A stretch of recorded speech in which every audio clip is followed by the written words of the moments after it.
what's hiding in these letters and these phrases in this English translation, this King James,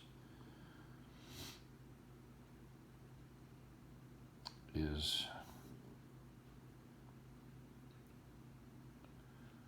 the structure and function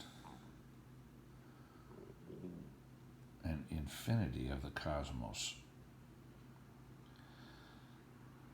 So our English language today is a hammered out version of the explanation of the structure, the function, and the infinite progression of the cosmos given to us in an alphabet. And the next iteration is coming.